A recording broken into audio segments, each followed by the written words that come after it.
Quero cumprimentar você que me assiste pelo vídeo. Nós vamos dar início a mais um estudo no dia de hoje.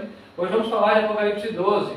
Nós já falamos sobre esse tema, mas nós perdemos o vídeo e, bom, hoje nós estamos regravando ele.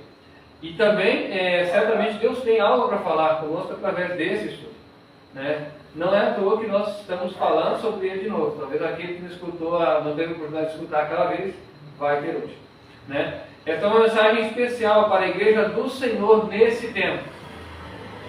Talvez você possa dizer, mas qual que é a igreja do Senhor? Né? Possa pensar assim. Bom, fica no estudo de hoje, você vai descobrir qual que é a igreja de Deus que recebe essa mensagem para este tempo. Mas antes de abrirmos a palavra, nós vamos nos ajoelhar, vamos orar a Deus e pedir que Ele nos mostre a verdade. Eu queria a igreja que se coloque igreja também.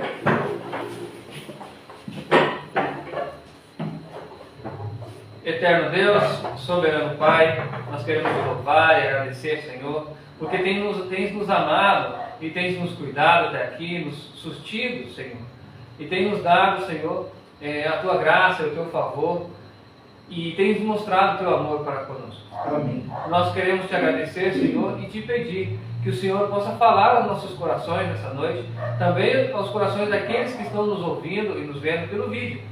Que o Senhor possa abençoar a todos, ó Deus. Pedimos também, Senhor, que nos dê, o Senhor, um coração crente, um coração fiel e um coração humilde na tua presença. Amém. Não só para ouvir a tua palavra, mas também para aceitá-la e pôr em prática, Senhor. Amém. Eu peço também perdão pelos meus próprios pecados, ó Deus, que o Senhor possa me limpar pelo sangue de Cristo, porque eu quero estar limpo diante de Ti e diante do Teu povo, para que o Senhor tenha liberdade de me usar conforme o Senhor quiser. Que o Senhor fale por meu intermédio e que não fale eu, mas que eu venha ser instruído por Ti mesmo, Senhor. Amém. Isso é o que nós te pedimos no dia de hoje, em nome de Cristo Jesus. Amém, Senhor. Amém.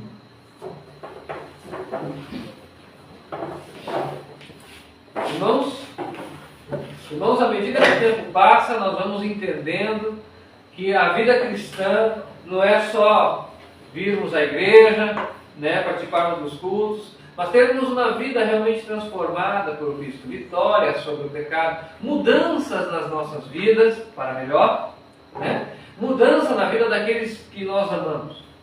Tudo isso é proposto por Cristo através do seu Evangelho. E Cristo vem buscar essa igreja. Aqui Ele pagou um alto preço por ela, só que essa igreja é necessário que essa igreja esteja pronta para esse encontro. E é sobre esta preparação que nós vamos falar hoje, que está no livro de Apocalipse, capítulo 12.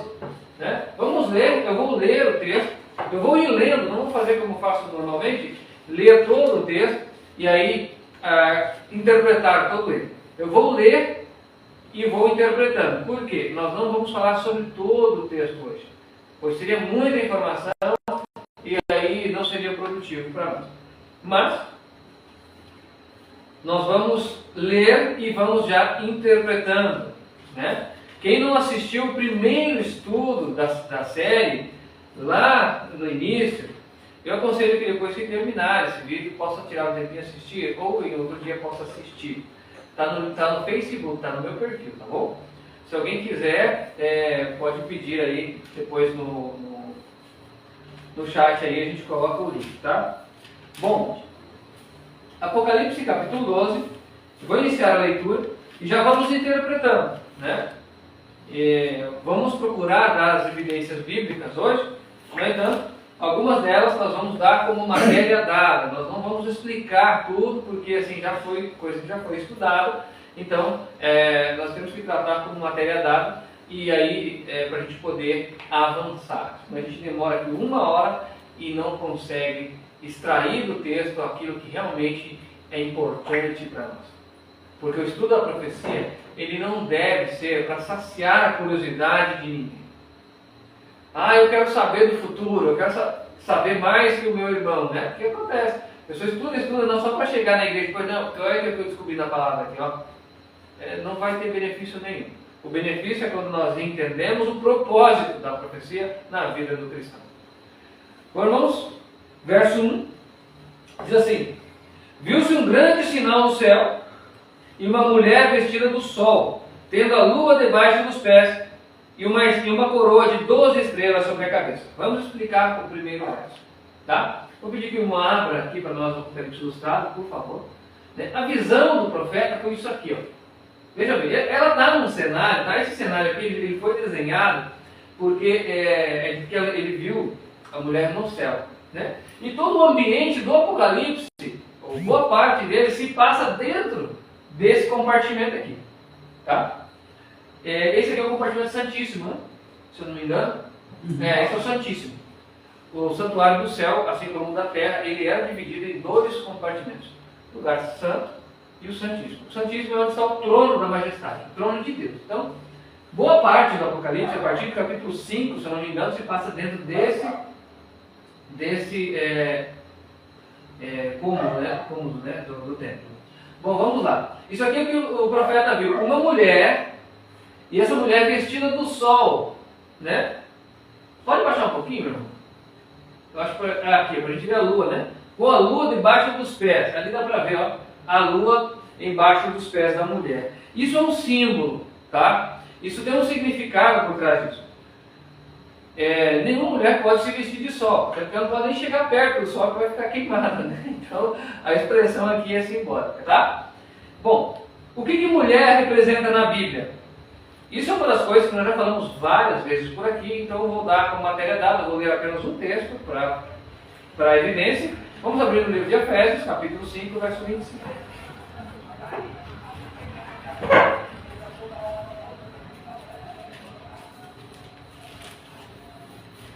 Efésios 5, capítulo 5, verso 25 e 26. E 27 também, né? Acho que faz parte. 26, 25 a 27, né? Assim, vós maridos, amai as vossas mulheres, como também Cristo amou a igreja, e assim mesmo se entregou por ela, a fim de a santificar, tendo-a purificado com a lavagem da água pela palavra, para apresentá-la a si mesmo igreja gloriosa, sem mácula, ou sem manchas, sem nem ruga, nem qualquer coisa semelhante, mas santa e irrepreensível. Então a mulher aqui, ela representa a igreja. Cristo vem buscar a sua noiva, a sua esposa, certo? Então a mulher, quando ela é apresentada na profecia, representa uma igreja, né? Bom, a partir daí, vamos voltar para Apocalipse, capítulo 12, né? E vamos entender. Pode ser ilustrado. Apocalipse capítulo 12 é dito que ela tinha lua debaixo dos pés, estava vestida do sol e tinha lua debaixo dos pés. O sol, meus irmãos, significa ali que ela era uma igreja obediente a Cristo. Por quê? A Bíblia fala, eu não vou abrir, mas vou citar, porque nós já falamos sobre isso, tá? A Bíblia diz assim, que para vós nascerá o sol da justiça e trará salvação das suas asas. Estavam falando de Cristo. Então quem é o sol da justiça? Jesus Cristo, né? Se Jesus Cristo é o sol da justiça e a mulher está vestida do sol, quer dizer que ela conseguiu ser semelhante a Cristo. Ou seja, ela está, pelo menos, buscando ser semelhante a Cristo. Ou seja, a vida de Cristo resplandece na vida dela. Certo? E a lua embaixo dos pés da mulher representa outra coisa. Se o astro que governa o dia é o sol, portanto Cristo, o oposto de Cristo quem é? Satanás. Ok. Então a lua, que é o astro que governa as trevas, ou seja, a noite, representa Satanás. Então o que nós estamos vendo naquele símbolo ali, pode baixar um pouquinho agora? Subir. Para a gente ver a mulher. Nós estamos vendo aqui, essa mulher é uma igreja que obedece a Cristo e Satanás está embaixo do pé da igreja. E o que isso significa? Isso significa que Satanás já não tem mais como tentar essa igreja. Certo? Então, Cristo vai ter uma igreja na terra que obedece os seus mandamentos, os mandamentos de Deus, né? Pela fé de Cristo, e que foi transformada a tal ponto de que Satanás não pode mais tentá-la, ou seja, nada para ela dessa terra faz mais, ou seja, é importante, né? Ou faz diferença, vamos dizer assim. Então, quando a igreja chegar nesse ponto aqui, né, o mundo vai saber que Deus tem uma igreja na terra, tá? Agora, quando é que isso aqui acontece? Nós vamos ver em seguida, tá? Mas antes eu quero colocar mais um atributo dessa igreja, que é uma igreja que obedece a Deus, resplandece o caráter de Cristo, e ela não é tentada pelas coisas do mundo. Por que que ela não é tentada? Irmãos, a Bíblia fala assim, que nós somos tentados por causa das nossas próprias vontades, das nossas concupiscências. Então, nós desejamos alguma coisa, então nisso somos tentados, né? Por exemplo, a pessoa que gosta de dinheiro, vamos falar assim, né? Aí ela é cristã, mas ela gosta de dinheiro. Aí o que Satanás vai oferecer para ela? Dinheiro. Dinheiro, certo? E se ela não gostar de dinheiro, Satanás vai oferecer dinheiro para quê? Se ela nem gosta, certo? É um exemplo. Outros gostam de qualquer outra coisa, outros gostam da vida boa. Ficar em casa sem fazer nada com os pés para cima, né? O que Satanás vai oferecer para ela? Facilidade, muita fácil. Uma vida ociosa, uma vida fácil, né? E aí onde é que o ser humano cai? A pessoa que, por exemplo, né, a pessoa que ela é mais voltada à sensualidade, né? O que Satanás vai oferecer para ela? Oportunidade de prazeres carnais. É isso que ele vai oferecer. Mas se a pessoa foi transformada por Cristo e não tem mais esses desejos, como Satanás vai tentar? Ele vai oferecer para ela, tô nem aí. Entende? Por que isso, irmãos? Jesus, o nosso mestre, certa vez disse: aí vem o príncipe desse mundo e nada tem em mim. Ou seja, com que ele podia tentar a Jesus? Com nada. Ele até tentou, né? Ofereceu dinheiro, ofereceu os reinos do mundo, como se ele fosse dono, né? Mentiroso, né, por cima. Mas, né? Tentou fazer com que Jesus fosse imprudente, tentasse a Deus, né? Tentou fazer com que Jesus parecesse orgulhoso, dizendo: transforma as pedras em pão, se você é o Filho de Deus, né? Aí se Jesus transforma, fala: é orgulhoso lá, né? Jesus não fez o que ele pediu, porque Jesus não estava nem aí para ele. Jesus estava bastante interessado em cumprir o propósito que Deus havia posto no coração. Então, irmãos, a igreja de Cristo é assim. A igreja de Cristo no último tempo é assim. E aí você deve estar dizendo: puxa, mas eu não conheço nenhuma igreja assim. Bom, irmãos, existe uma igreja que Deus escolheu, né? E se ela não está assim ainda, mas vai estar muito breve, né? Bom, vamos lá. Ela tem uma coroa de 12 estrelas na cabeça, que dá para baixar um pouquinho. Coroa de 12 estrelas. A coroa por si só, eu acho que todos já sabem o que significa. Vocês sabem o que significa a coroa? É símbolo de vitória, né? Símbolo de vitória, recompensa, né? Na Bíblia, tá? Por quê? A Bíblia fala assim: ser fiel até a morte, dar-te a coroa da vida. Vitória, né? A vitória sobre o pecado. É uma igreja vitoriosa, né? Mas essa estrela tem 12 estrelas. Isso é um ponto muito importante. O que as estrelas representam na Bíblia? Vamos abrir no livro de Apocalipse, capítulo 1, verso 20.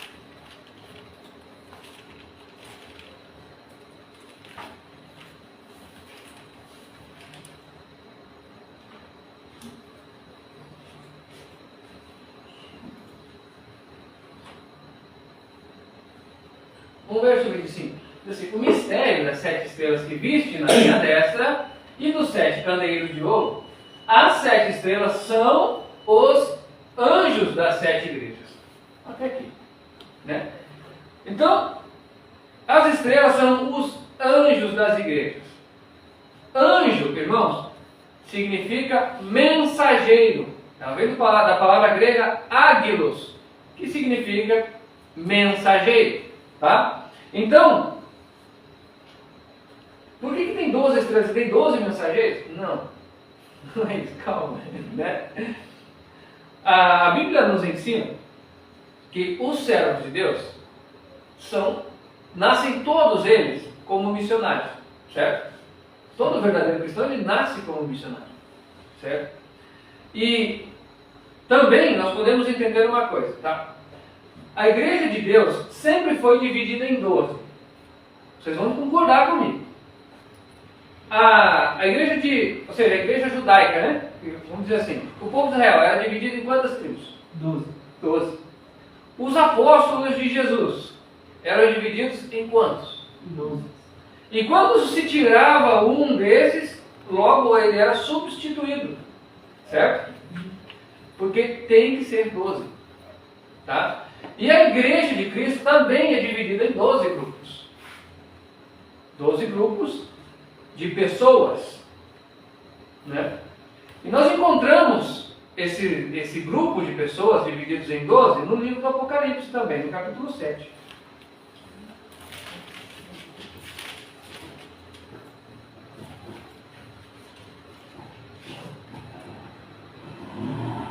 Então aquelas estrelas representam esses 12 grupos aqui de servos de Deus.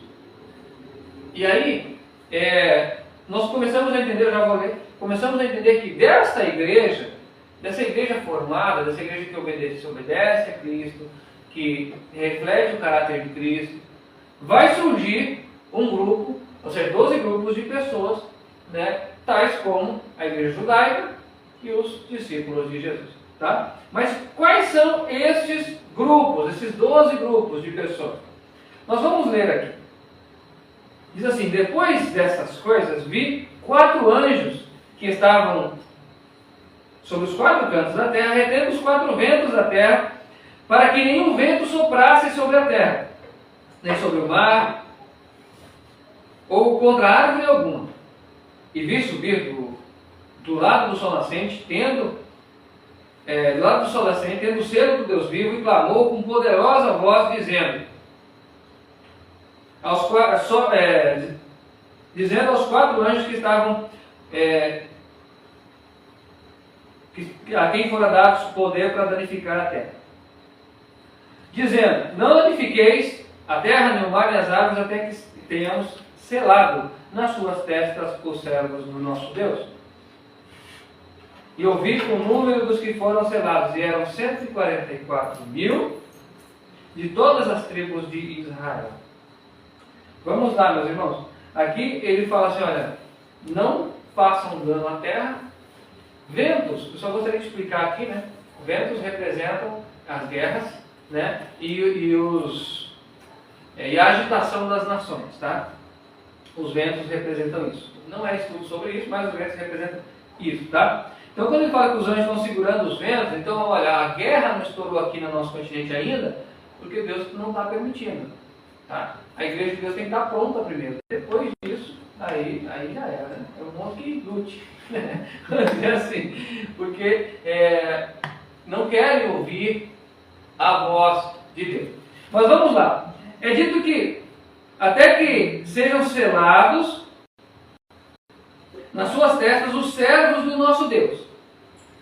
E ouvi o número dos que foram selados, e eram 144.000 de todas as tribos de Israel. Então, eram 144.000 pessoas das tribos de Israel. Ok. Agora, o Israel moderno, hoje, quem é? Será que é o povo da Palestina lá? Do Oriente Médio? Vamos ver na Bíblia quem são os israelitas de hoje? Pode marcar essa página que a gente vai voltar. Romanos, capítulo 2, versos 28 e 29. A Bíblia é clara ao dizer quem são os verdadeiros israelitas no dia de hoje. Se você ficou com alguma dúvida, você pode perguntar. Romanos 2, versos 28 e 29.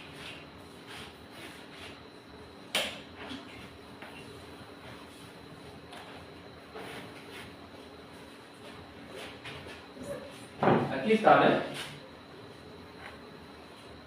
Porque não é judeu o que o é exteriormente, nem a circuncisão a que é exteriormente na carne. Ou seja, então, não é judeu quem nasceu em Israel. Está aqui, né? Na Bíblia, na minha e na tua também. Então, israelita hoje não é quem nasceu em Israel segundo a carne, tá? Mas quem é então?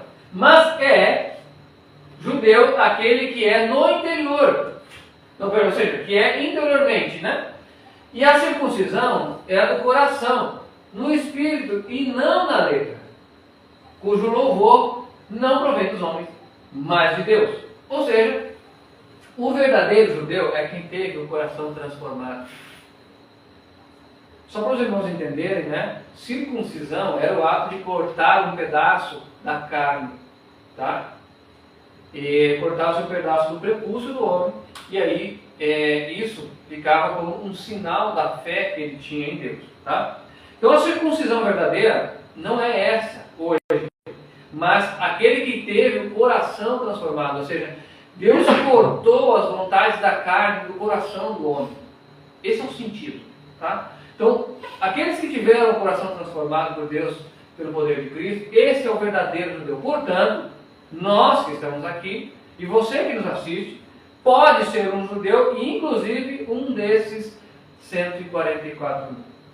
Tá? Se nós nos mantivermos firmes e obedientes a Deus, certamente teremos muitas vitórias, né? E sim, seremos considerados filhos de Deus e descendentes de Abraão. Certo? Bom, vamos lá.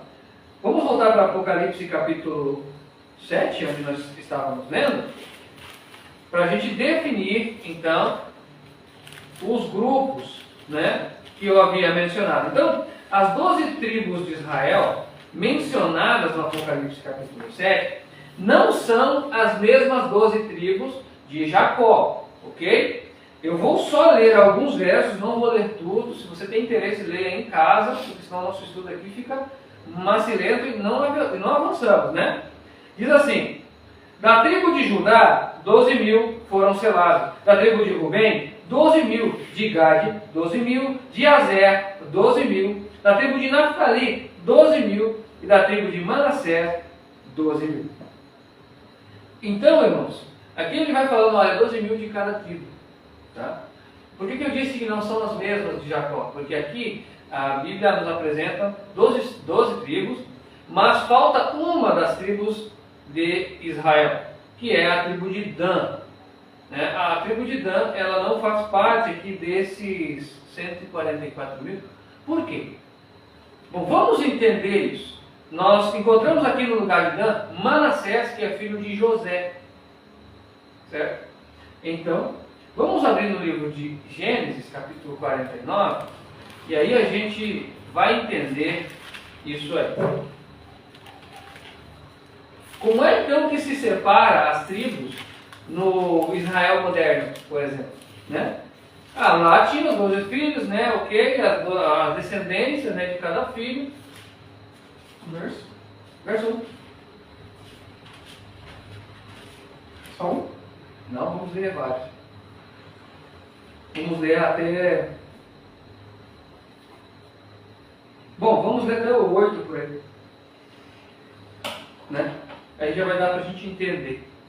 Então, como é que hoje se faz a separação desses 12 grupos? Se eu estou dizendo que a Igreja do Senhor terá um grupo de 12 mil pessoas, ou seja, 12 grupos de 12 mil pessoas cada, como que se faz essa separação? Certo? Então vamos ler aqui. Aqui, Jacó já estava por fechar os olhos, por assim dizer, né? E aí ele chama seus filhos e ele dá conselhos a eles. Diz assim: depois clamou Jacó a seus filhos e disse: ajuntai-vos para que vos anuncie o que vos há de acontecer nos dias vindouros. Ajuntai-vos e ouvi, filhos de Jacó. Ouvi a Israel, vosso pai.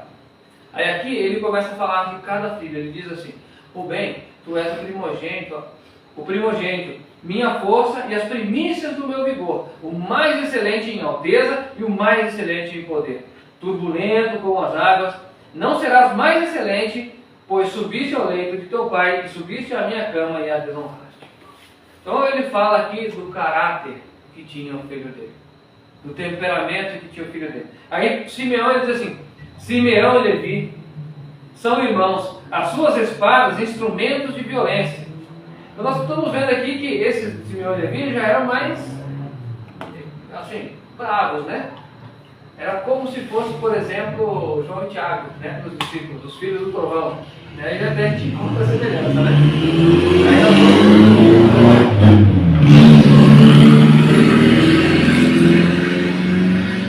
Aí diz assim: no seu conselho não entra minha alma, e com a sua congregação, minha glória não se ajunte. Pois no seu furor mataram homens, e na sua teima aleijaram todos. Maldito seja o seu furor, pois era forte. Então aqui ele fala: olha, esses dois aqui são nervosinhos, né? É os azedos da família, né? Então, aí no verso 8 ele diz: Judá, a ti louvarão os teus irmãos. Tua mão será sobre o pescoço dos teus inimigos, diante de ti se inclinarão os filhos de teu pai.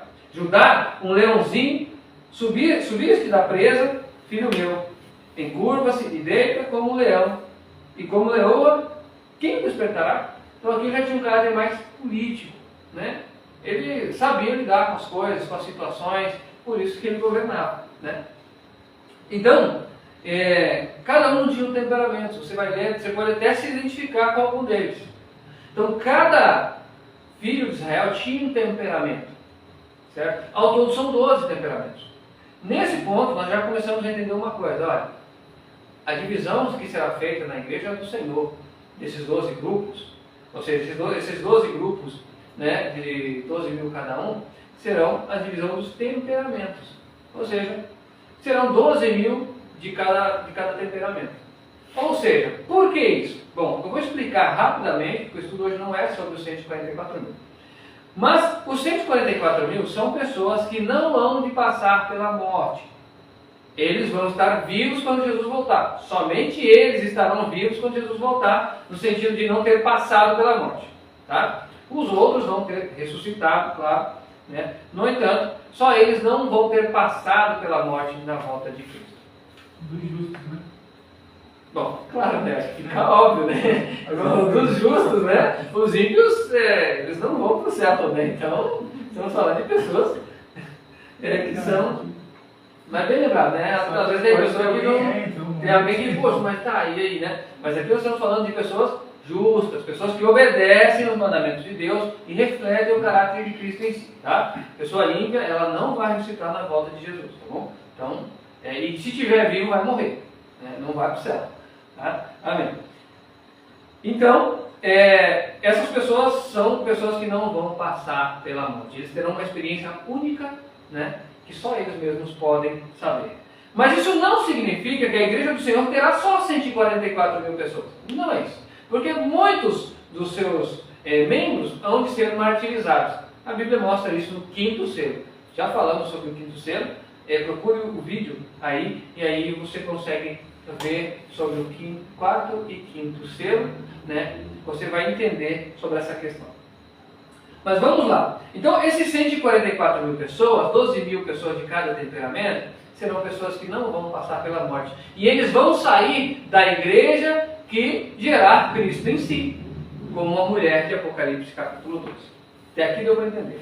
Amém? Então, serão 12 mil pessoas de cada temperamento. Por isso, as 12 estrelas.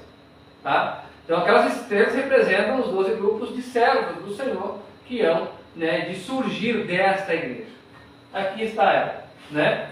A mulher representando a igreja, vitoriosa e tal. Mas por que ela está com uma carinha assim, como se estivesse gritando? Vamos lá para Apocalipse 12 novamente?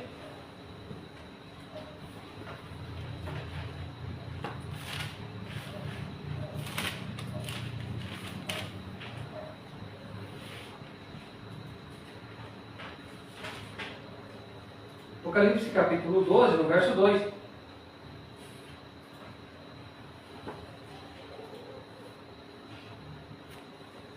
Diz assim: ela estava grávida e gritava com dores de parto, sofrendo tormentos para dar à luz. Ok? Então, essa mulher estava grávida, sofrendo tormentos para dar à luz. Mas do que ela estava grávida e o que filho viria. Bom, vamos ler no livro de Gálatas, capítulo 4, no verso 19. A Bíblia nos mostra o que isso significa. As dores de parto, o que significa, e também o que ela vai gerar em si. Tá? Verso 19. Diz assim: meus filhinhos, por quem de novo sinto as dores de parto até que Cristo seja formado em vós. Então Cristo deve ser formado na igreja, como nós já havíamos dito. E o fato de Cristo ter que ser formado na igreja envolve o morrer do velho homem, ou da velha mulher, né? Envolve morrer tudo aquilo que é meu, para permanecer somente o que é de Jesus. E somente assim Jesus pode resplandecer na minha vida. As pessoas podem olhar e falar: não, aquela pessoa ali, ela parece com Cristo. Até porque, irmãos, os primeiros cristãos foram chamados de cristãos porque eram parecidos com Jesus, né? Hoje você olha os cristãos e fala: rapaz, nada a ver. Né? Não, sem julgamento, mas a verdade tem que ser dita. Só que, claro, essa palavra deve ser aplicada para a minha vida. Primeiramente para a minha vida.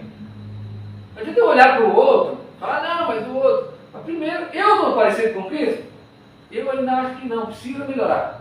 Né? Mas estamos caminhando. Então, o fato da mulher sofrer as dores de parto é porque ela começa a ver que ela precisa renunciar a algumas coisas que ela gosta. A igreja, né? Então, eu gosto disso, mas Jesus fala que não pode. E aí, puxa vida, eu fico lá e tal. Então, assim, dói. Lembra da circuncisão que eu falei recente? Que era para cortar um pedaço da carne? É a mesma coisa. Você cortar as suas vontades da carne, dói. Porque isso é você, sabe? Isso é o que você gosta de fazer. E às vezes são coisas simples que parecem não fazer sentido que Deus está pedindo. Mas Ele está pedindo. E aí você fala: ai, mas e tal, e sofre, e tal, ora, pede libertação. E muitas vezes você até quer mudar, mas você não consegue. Porque é um hábito já enraizado na tua vida. Então, irmãos, nós precisamos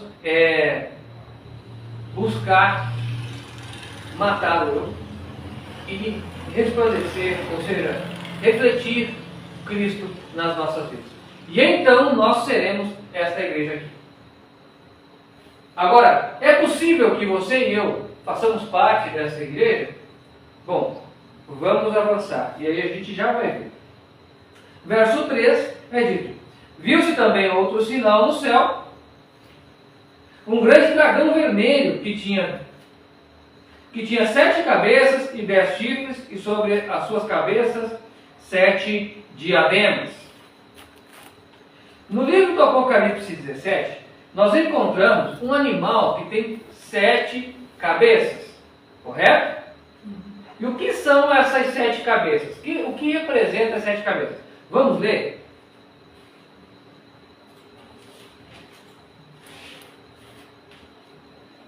Bom, e aqui é importante, irmãos, isso aqui eu vou dar como matéria dada, não posso explicar toda a referência, tá? Apocalipse 17, versos 9 e 10. Porque nós já falamos sobre isso, e se você quer mais informação sobre o que vamos falar agora, está no livro de Apocalipse, está no estudo 2. Estudo 2 está no canal, tá? E também no Facebook. Está lá, estudo 2, Apocalipse 17. Lá ele explica a questão dos reis. Aqui eu vou passar como matéria dada, tá bom? Diz assim: aqui é necessariamente que tem sabedoria. As 7 cabeças são 7 montes sobre os quais se assenta a mulher. E são também 7 reis, 5 caíram. Um existe, o outro ainda não é chegado, e quando vier convém que dure pouco tempo. Meus irmãos, as 7 cabeças do animal são 7 reis, tá? E quando nós vemos as 7 cabeças do animal já coroadas, isso significa que esses 7 reis já reinaram Certo? Apocalipse 12 acontece no momento em que os 7 reis já reinaram. Quem são esses 7 reis? Eu vou pedir para o irmão abrir para nós Apocalipse 17 ilustrado, por favor, aqui. Ah, tá lá, né? Será que tá aí?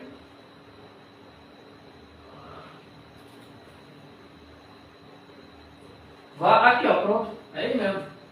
Né? As 7 cabeças são 7 reis, sobre os quais são 7 reis, né? 5 aí, um existe, o outro ainda não é vivo. Então, são essas pessoas aqui, ó, são esses 7 reis aqui. Né?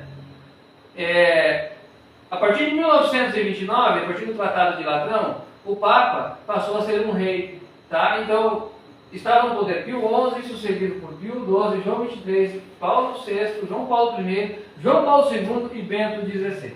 Então, esses 7 personagens aqui já reinaram. Bento XVI morreu no ano de 2022, no dia 31 de dezembro. Então, irmãos, Apocalipse 12 já está acontecendo. Então, nós somos a igreja que deve alcançar a plenitude de Cristo. Ou seja, que deve alcançar o caráter de Cristo. Né? E aí, ao saber disso, nós como igreja, temos uma grande responsabilidade. A primeira delas é com a nossa própria salvação. Pois a gente sabe que os tempos estão terminando. Certo? E que nós precisamos refletir o caráter de Cristo, porque aquela ali é a esposa de Cristo que vem buscar. Certo? Pode abrir no Apocalipse capítulo 12 novamente. Então, é dito que tem esse dragão aqui, né? E aí nós vimos as 7 coroas na cabeça do dragão, as 7 diademas, né? Representando aqueles 7 reis que já passaram. Então, a mensagem é para nós, é para o nosso tempo. Certo? Bom, vamos voltar para o Apocalipse capítulo 12.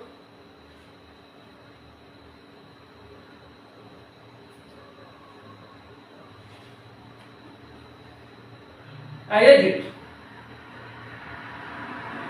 a sua cauda, verso 4, Apocalipse 12, verso 4. A sua cauda levou após si a terça parte das estrelas do céu.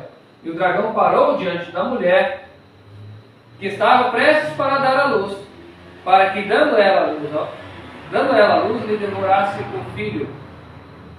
Irmãos, o dragão, ele representa o poder do Estado. Tá? O dragão, ele representa um reino. Está no livro de Daniel, capítulo 7, verso 7 ao 23. Ali você vai ter esse entendimento. O dragão, o animal ali, ele representa um Estado e não só isso, mas o Estado opressor. Tá? Então, quando é dito, e o dragão também representa, tá? O dragão também representa o diabo e Satanás, está no verso 9 de Apocalipse 12.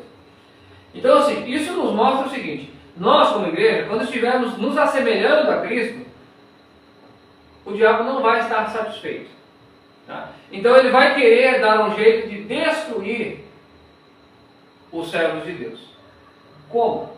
Pelo poder do Estado. Vamos dar um rostinho aí. Ele vai tentar destruir os servos de Deus pelo poder do Estado.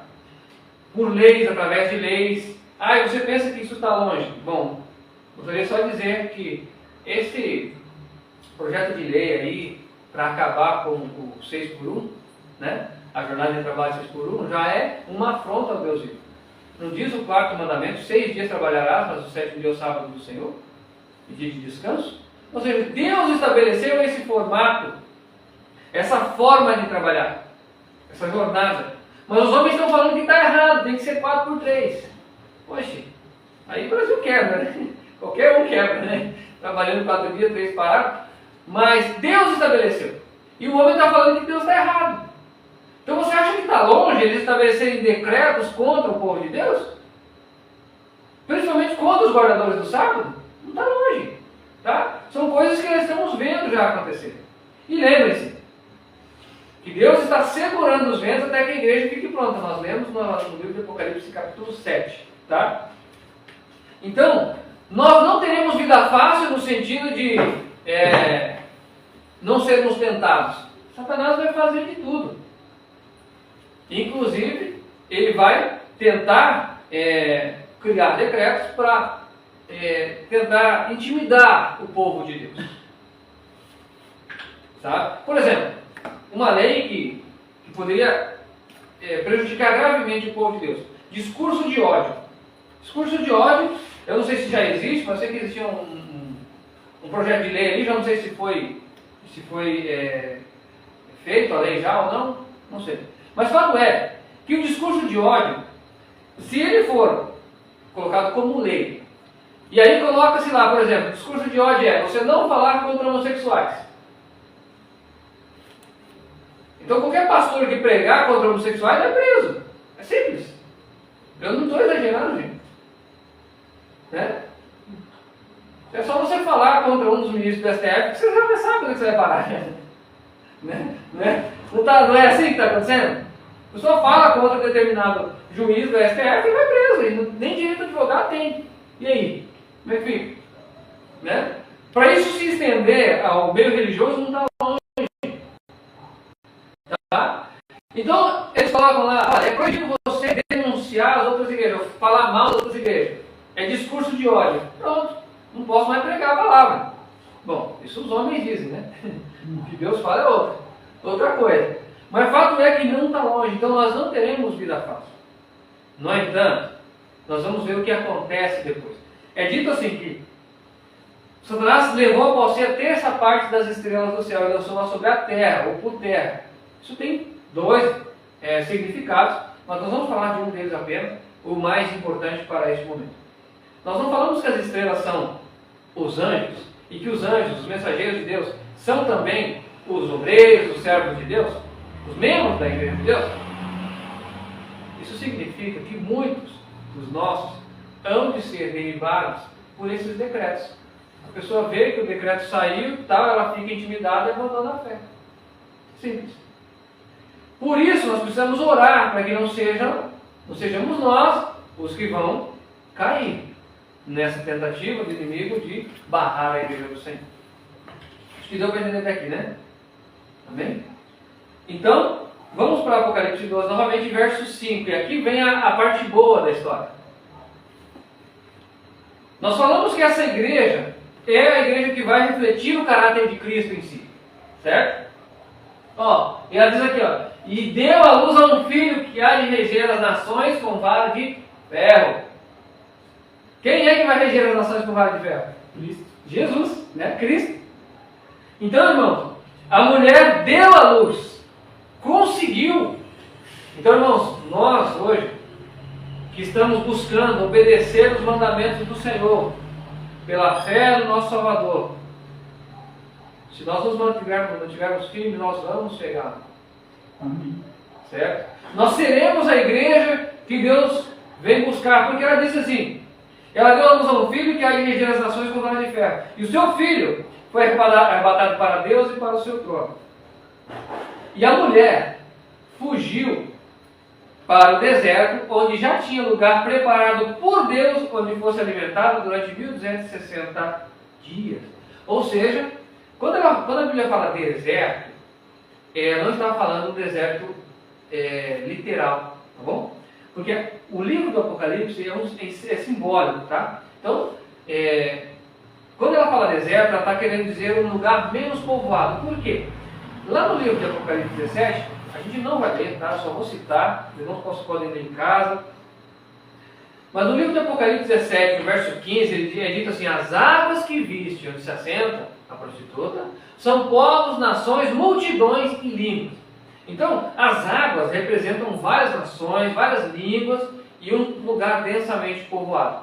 Já o deserto é o contrário disso. No deserto tem água? Não, né? Então, o deserto representa um lugar que não tem muitas pessoas. Então, nós, os servos de Deus, você deve lembrar que Jesus falou assim, quando virdes o abominável da desolação, fugir para os montes. Os lugares menos povoados. Então, quando vier a perseguição e se instalar, né, contra o povo de Deus, O povo de Deus será guiado a ir para cidades menores. É isso que a Bíblia está dizendo. E Deus é quem vai levá-los. E Deus é quem vai sustentá-los. Correto? Temos um exemplo. Elias, por exemplo, não foi sustentado por 3 anos e meio, né? Elias foi. Na beira de um riacho, ela foi, né? Na beira de um riacho. E ficou ali por 3 anos e meio e foi sustido por Deus. A mesma coisa vai acontecer com a igreja de Deus no último tempo. Nós, se ficarmos fiéis, vamos alcançar, né? Gerar Cristo em nós. E Deus vai nos guiar para lugares seguros. Alguns de nós vão ser martirizados, etc. Isso é verdade, mas quem for fiel não vai sofrer. E se tiver que sofrer, Deus dará força no momento do sofrimento. Mas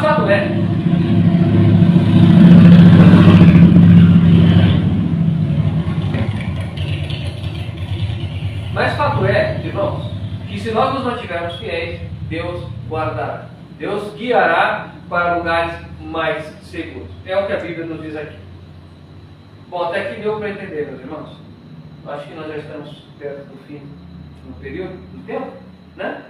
Então, irmãos, até aqui nós vimos que a igreja do Senhor, né, está se preparando. Quem é a igreja do Senhor? Qual é a igreja verdadeira? Então, vamos ler no livro de Apocalipse, capítulo 14,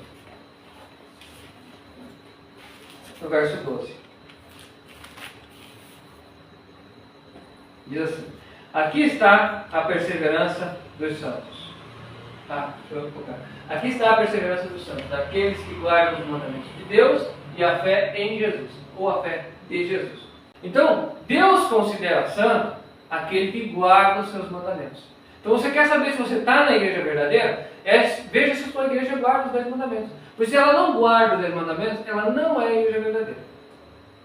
Pois Deus considera santo somente aqueles que guardam os 10 mandamentos pela fé no Senhor Jesus Cristo.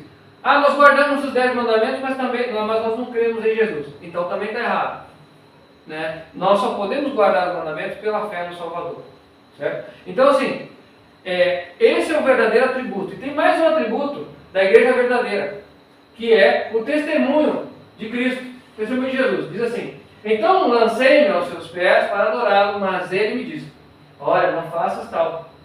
Sou conservo teu e de teus irmãos, que tem o testemunho de Jesus. Adora a Deus, pois o testemunho de Jesus é o espírito da profecia. Então, a igreja verdadeira tem o espírito da profecia. Ela entende a profecia, os paralelos proféticos, ela compreende para poder anunciar.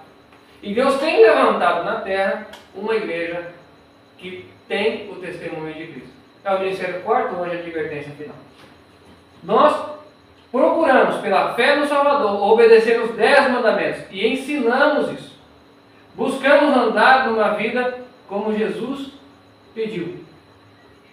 E temos o espírito de profecia. Ou seja, Deus derramou luz sobre esse ministério para anunciar ao mundo. Nós somos melhores que os outros? Não. Nós não somos melhores que ninguém. Nem somos especiais. No entanto, aprove ao Senhor derramar luz sobre esse ministério. Então, nós o que estamos fazendo é avisando as pessoas para que saiam das igrejas que não são verdadeiras, das igrejas que não obedecem os mandamentos. Irmãos, então, nós hoje podemos buscar ao Senhor. Se você que me assiste faz parte de uma dessas denominações que não guarda os mandamentos, olha, Deus, peça força e saia daí. E se você tem desejo de fazer parte do Ministério Quarto, venha para cá, fale conosco. Não somos melhores do que ninguém. Aqui a gente não promete nada. No entanto, a palavra é pregada. Mas Deus tem uma promessa para todos aqueles que obedecem os seus mandamentos. E aí é com Ele. É a tua vida com Ele. Né? Então, meus irmãos, nós estamos no tempo da mulher de Apocalipse 12. Desse povo hoje, que aceita os mandamentos de Deus pela fé do Senhor Jesus Cristo, vai sair não só os 144 mil, como todos os que hão de ser salvos. Pois Deus tem uma e uma única só igreja na terra. Irmãos, com isso eu quero fazer um apelo a todos os que me assistem e também à igreja. Nós queremos gerar Cristo em nós? Quem quer? Bom, eu quero que o Senhor nos dê essa graça e que estejamos preparados para enfrentar as dificuldades que eu divido, mas que sigamos firmes no propósito de nos assemelharmos cada dia mais ao nosso Mestre. Bom, chegamos ao final de mais um estudo. Gostaria de perguntar se alguém tem uma pergunta, alguém ficou com dúvidas? Não? Amém? Bom, não tem nada pergunta no chat? Bom, acabou já cortando a ligação, mas tudo bem. Então, irmãos, no próximo estudo nós vamos falar sobre a segunda parte de Apocalipse, capítulo 12. Porque nós não falamos sobre tudo, porque senão ficaríamos aqui por longos minutos.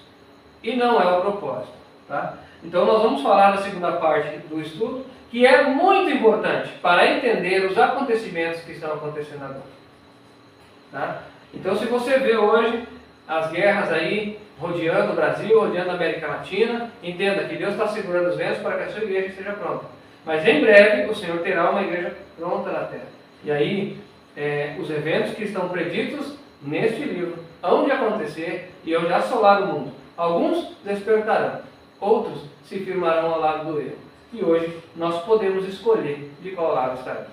Bom, Deus possa abençoar você. Nós vamos agora nos ajoelhar, quero convidar a igreja para que a gente se coloque de joelho e vamos orar a Deus. Agradecer por esta mensagem. Eterno e poderoso Deus, te louvamos e agradecemos por tudo que o Senhor tem feito. Amém. Pela mensagem que nos tem dado e por haver, Senhor, nos mostrado, Senhor, que o Senhor deseja uma igreja pura, limpa e santa na Tua presença. Amém. Que nós possamos cumprir esses requisitos pelo poder do nosso Mestre, o Senhor Jesus Cristo. Amém. Que não venhamos ser presunçosos, nem achar que somos melhores que alguém. Mas que venhamos sim, Senhor, denunciar o erro e mostrar a verdade, Senhor. Pois para isso fomos chamados. Que o Senhor nos dê o poder e a graça para cumprirmos este propósito. Abençoa cada um que está aqui nessa noite e faz-nos um povo santo, faz-nos um povo escolhido e um povo, Senhor, obediente a Ti. Que venhamos refletir o caráter de Cristo cada dia mais. Que o nosso eu possa morrer todos os dias e Cristo venha surgindo e resplandecendo até o ponto de podermos cumprir a profecia e dizer: o Filho nasceu.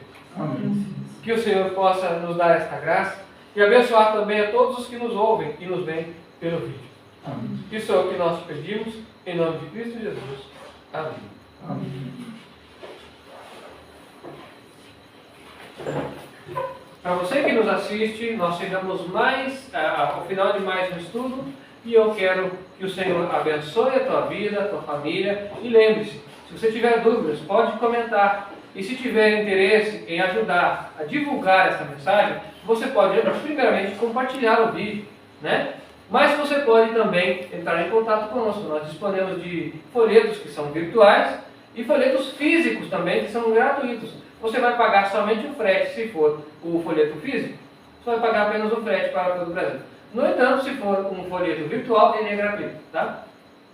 E aí você pode fazer a tua obra, o teu evangelismo na tua localidade. E se você está fora do Brasil, peça os folhetos que são em PDF, né? Você pode imprimi-los na região onde você está e assim fazer o teu evangelismo, tá bom? Que Deus possa abençoar a tua vida, em nome de Cristo Jesus. Amém.